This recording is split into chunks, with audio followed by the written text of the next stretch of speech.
Bonjour à tous et à toutes, bienvenue pour cette nouvelle vidéo sur Mannon. Il faut savoir que ce film a eu beaucoup de critiques négatives à sa sortie. Pour ma part, je lui accorde un bon 8 sur 10. J'essaierai dans cet avis de pas trop vous spoiler, pour pas vous gâcher le film, car je vous le conseille vraiment. Mannon met en scène Gabriel, incarné par Shia LaBeouf, un vétéran de la guerre d'Afghanistan. Ce dernier cherche à retrouver sa femme et son fils disparus dans une Amérique post-apocalyptique. Il est accompagné de son meilleur ami, joué par Jai Courtney. Construit sur une triple temporalité, c'est un film qui jongle constamment entre des flashbacks et des flash-forward, laissant ainsi le spectateur dans le flou.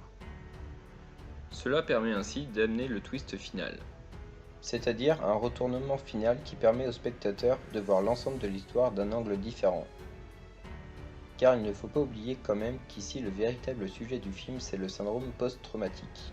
Et le réalisateur Dito Montiel a très bien réussi à traiter son sujet à travers sa scène post-apocalyptique. Ce film aborde habilement le syndrome post-traumatique des soldats américains, avec Shia LaBeouf qui incarne avec beaucoup de justesse ce marine rongé par la terrifiante réalité des combats.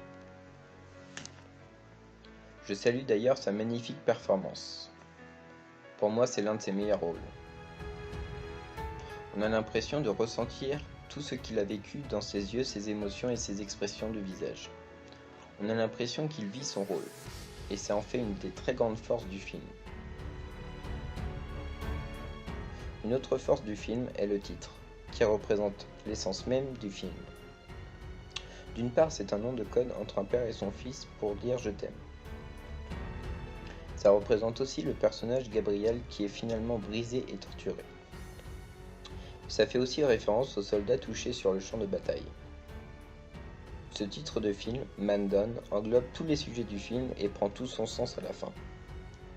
En réalité, vous l'aurez compris, je n'ai pas beaucoup de choses négatives à dire sur ce film, à part peut-être que le film est traité de manière assez lente, ce qui gênera peut-être certains. Mais au final, quand on regarde l'ensemble, on voit bien que le premier but de ce film est atteint, donc le reste on s'en fout. Concernant mon avis, je vais m'arrêter là car je veux vraiment pas vous spoiler. C'est un bon film à voir, je vous le conseille vraiment. N'hésitez pas dans les commentaires à me donner votre point de vue et on se dit à bientôt pour une prochaine vidéo. C'était Atrelarmy.